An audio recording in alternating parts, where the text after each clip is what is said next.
We talked about who should do architecture, but I immediately after closing that video, I realized it could be useful to talk about who shouldn't do architecture.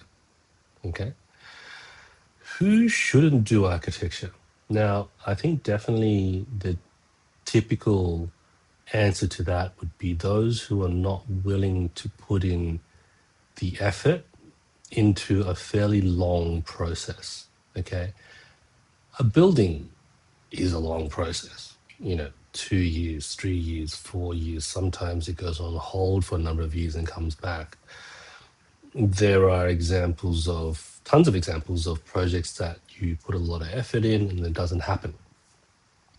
Compare that to urban designers where you could be 30 years before something happens to design a city, and most of your work never happens, right?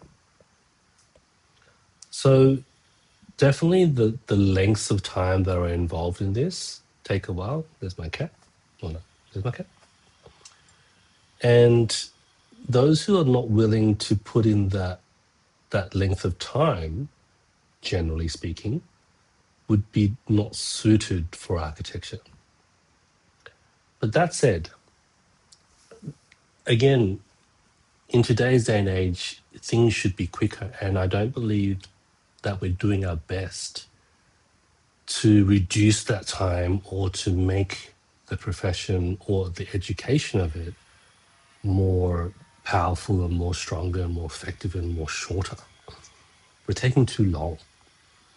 And that length of time is not so much the length that I have a problem with, but the lack of structure. And without structure, there's no value. We can't measure value without structure. Okay? And the value of architecture is already diminishing.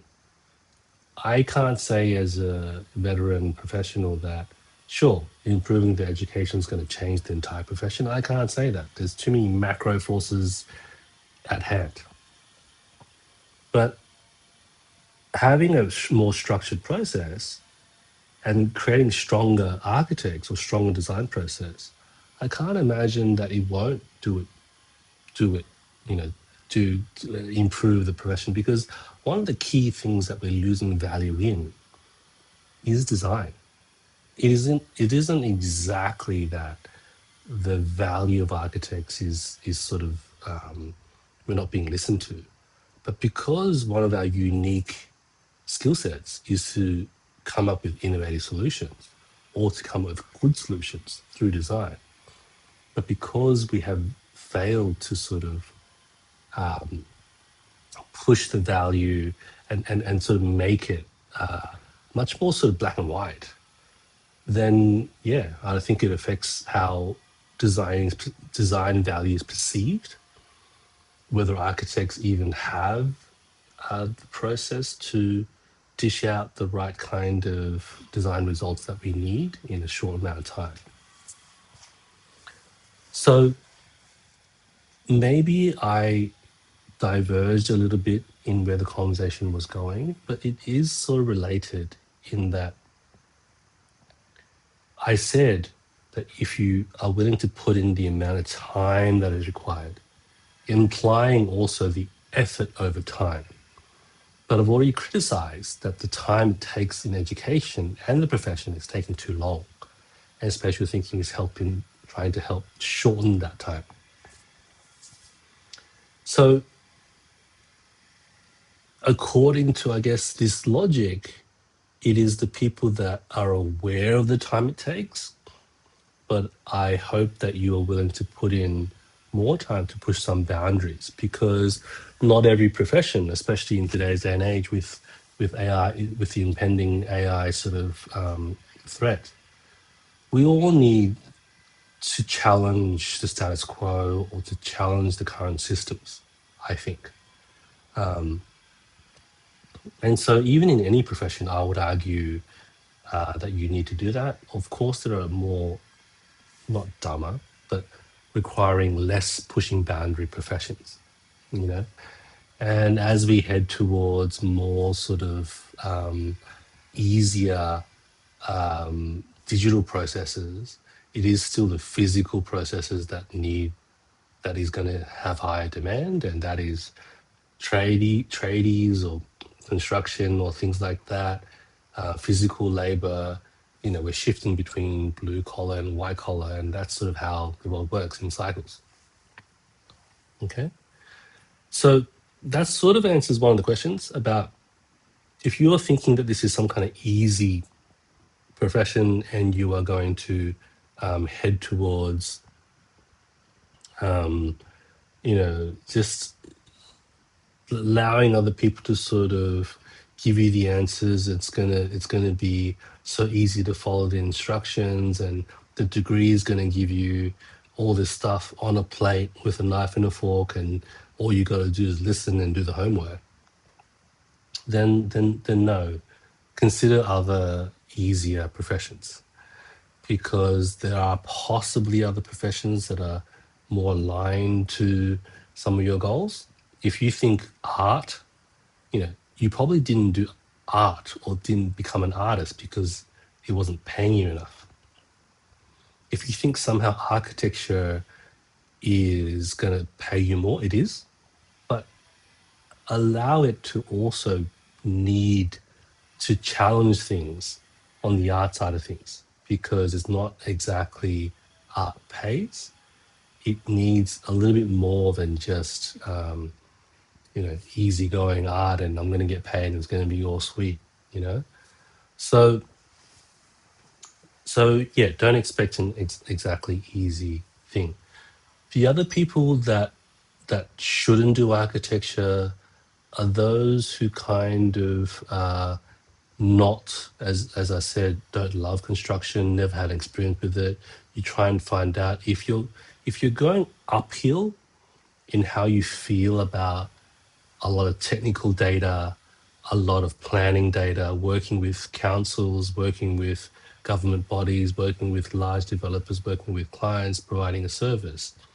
If it all feels uphill and you've tried it a number of times, then question it.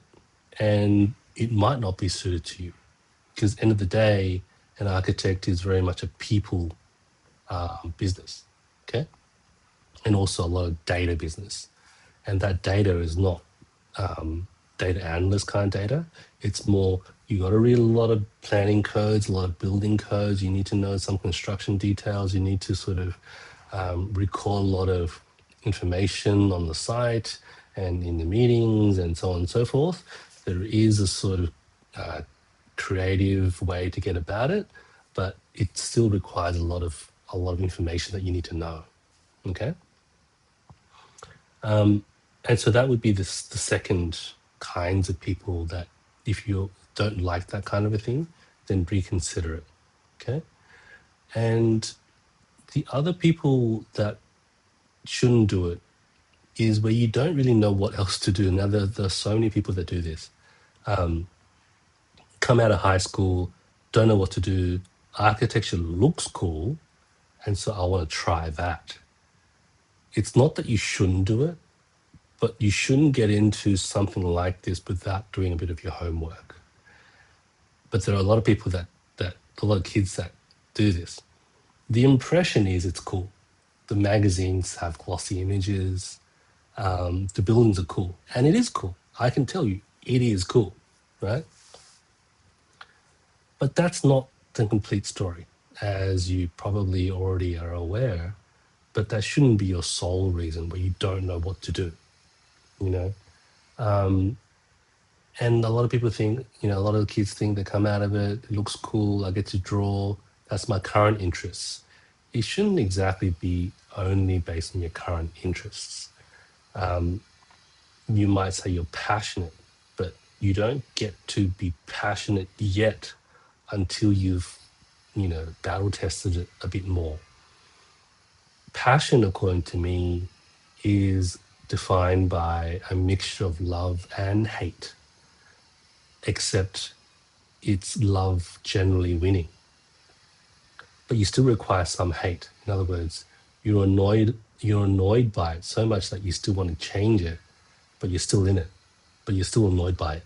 That's sort of passion, where some things do frustrate you, but you're still going to keep going with it. And so that's probably the third kind of person that shouldn't exactly just rely on, I don't know what to do, looks like a mix of art and science, maybe I should try architecture. It's not an easy, you know, decision on a whim kind of thing that you should be doing. Again, according to the Guinness Book of Records, it is the second or most hardest degree to complete. So enter it, you know, knowing that it's going to be difficult. Okay. I hope that answers the question on who shouldn't do architecture.